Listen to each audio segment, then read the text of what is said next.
Olá, meus queridos profissionais. Eu sou a doutora Limay Losada Garcia. Sejam muito bem-vindos a esse nosso curso Revalida Fácil. Na ocasião, vamos trazer para vocês a discussão e resolução da prova discursiva do Revalida do INEP de 2012. Vamos lá, com a primeira questão. Aqui temos, né? Eu vou explicar para vocês que é muito importante, quando você se enfrentar a uma questão, tentar extrair o mais relevante do quadro clínico, assim como o mais relevante dos itens que são as perguntas que está fazendo a banca do INEP, tá? Por quê? Porque tem que ter certeza de que estão perguntando para poder responder todos os itens. Tá bom, galera? Então, eu trouxe aí em letras mais negrinhas, mais pretinhas, tá? Um exemplo de como que vocês têm que fazer para que seja mais fácil chegar a um diagnóstico, para que seja mais fácil fazer a pergunta. E veja uma coisa muito importante aqui nessa pergunta, que às vezes o INEP dá alguma dica de como você, ou que você tem que responder. Tá bom, galera? Pelo menos em essa questão. Tudo bem? Então, bora lá, galera. Aqui temos uma criança de 8 anos, é atendida na unidade básica de saúde, apresentando dor de garganta, hiporexia e mal-estar geral. Ao exame físico, a médica constata peso 29 quilogramas, temperatura axilar 39,5 graus Celsius, frequência cardíaca 102 batimentos por minuto, sem sopro cardíaco, ritmo cardíaco regular, frequência respiratória 20 excursões respiratórias por minuto, sem ruídos respiratórios adventícios. Pele sem alterações, orofaringe com hiperemia e hipertrofia de amígdalas palatinas associada à presença de placas esbranquiçadas bilateralmente com petequias no palato. Tudo bem? Então, vamos fazer a extração das questões mais importantes. Uma criança com 8 anos que vem apresentando dor de garganta e por esse mal-estar geral. Tem um peso de 29 quilos, saibam que nas crianças, para colocar tratamento, sempre é muito importante conhecer o peso da criança, certo? E além para outras questões, tá certo?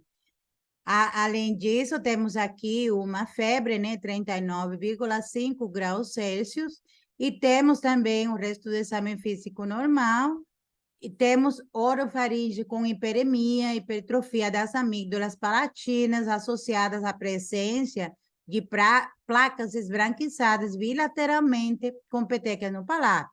Certo? Essas são as coisas mais importantes dentro desse quadro clínico.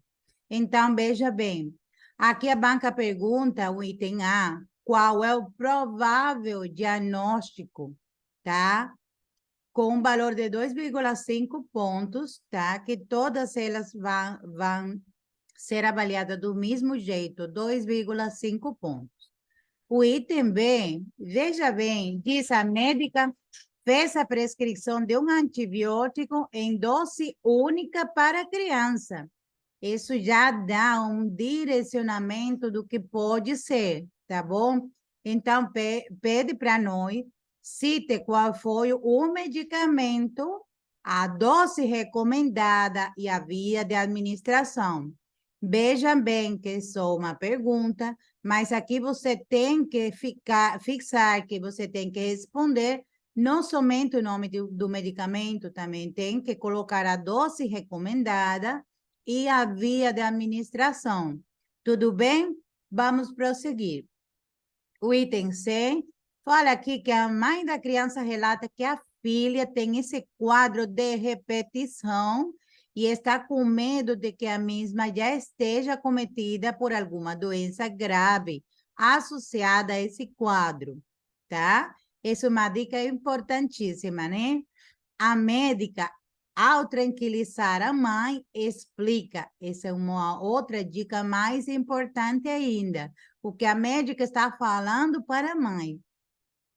Explica sobre duas doenças de caráter imunológico que podem ocorrer nessas circunstâncias. Eu sei que vocês já estão pensando no diagnóstico provável, na medicação, certo? E nas complicações dessa doença, não é certo, galera? Então, vamos lá. Pergunta aqui, descreva quais são essas doenças, ou escutem bem, e seus critérios diagnósticos, tanto clínicos quanto laboratoriais. Tem que ficar de olho aí, porque se não colocam os critérios clínicos e laboratoriais, aí a pergunta está incompleta. Tudo bem? Vamos então para o item D. Essa paciente tem indicação da realização de profilaxia antimicrobiana secundária? Uma pergunta, sim ou não, tá? Mas tem que justificar também. Justifique. Tudo bem?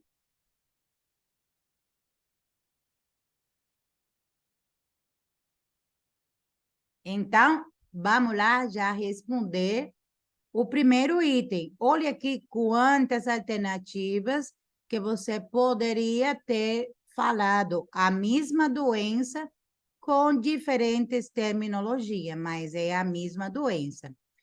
Aqui tenho que ser uma salvidade que é muito importante, tanto para a questão do revalida, no caso da discursiva, quanto para a questão da revalida na prática, quanto para a vida como médico, quando você citar ou um provável diagnóstico, uma suspeita diagnóstica, ou mesmo uma confirmação diagnóstica, você tem que falar o nome e o sobrenome da doença. Tá bom, galera? Ficou claro? Então, vamos continuar. O item A, ele fala provável diagnóstico, e olha aqui, eles aceitavam todos esses termos. Você falasse de amigdalites estreptocócica, amigdalites aguda purulenta, ou amigdalites purulenta, ou amigdalites bacteriana, ou amigdalites aguda bacteriana. Também poderia ter falado como faringoamigdalites estreptocócica, faringoamigdalites aguda purulenta, faringoamigdalites purulenta, faringoamigdalites bacteriana ou faringoamigdalites aguda bacteriana.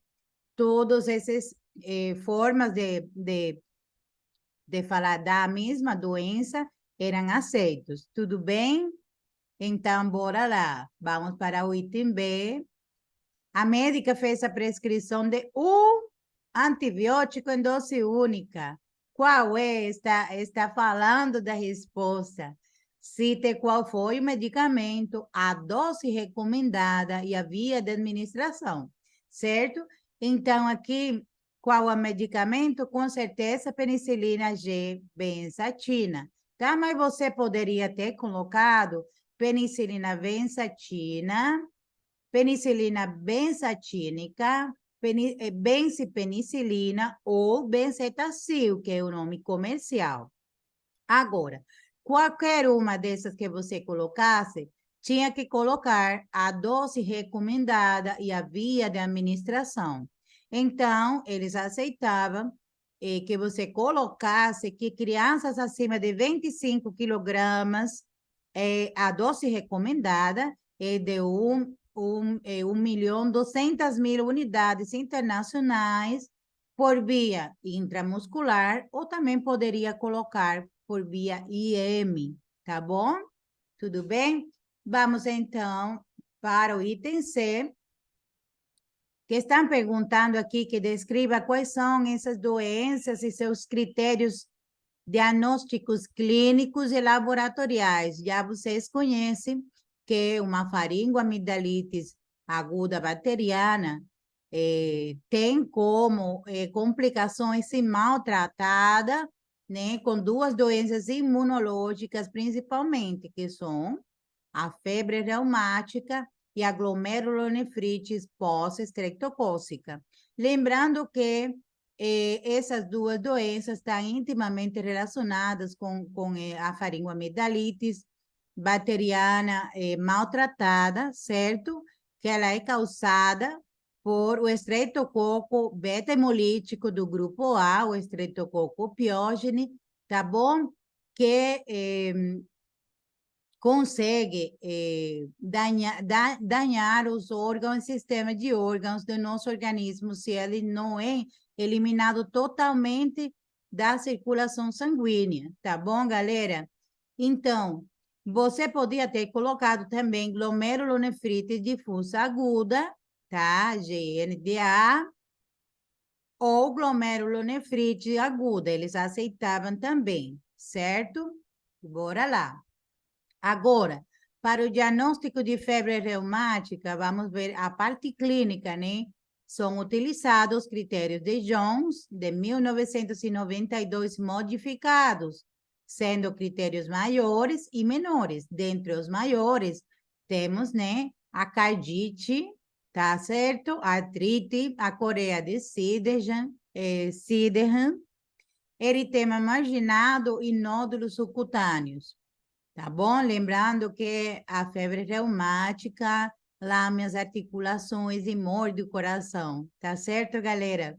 Então, bora lá. Os critérios menores são febre, artralgia, elevação do reagente da face aguda, que entre eles inclui velocidade de hemossedimentação, ou VHS, proteína C reativa, ou PCR, e também temos intervalo PR prolongado no ECG ou eletrocardiograma, certo?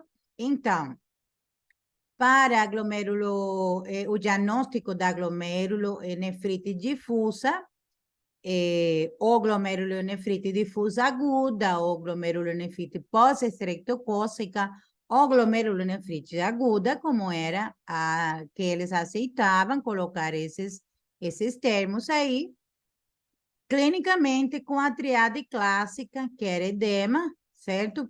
A hematúria e a hipertensão. Tudo bem? Então, laboratorialmente, vamos seguir ela com a fração C3 do complemento, que ela vai estar diminuída.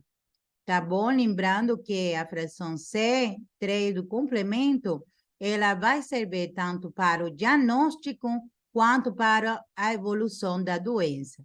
Tudo bem? Então, com isso era suficiente para ganhar os pontos. Tá, galera?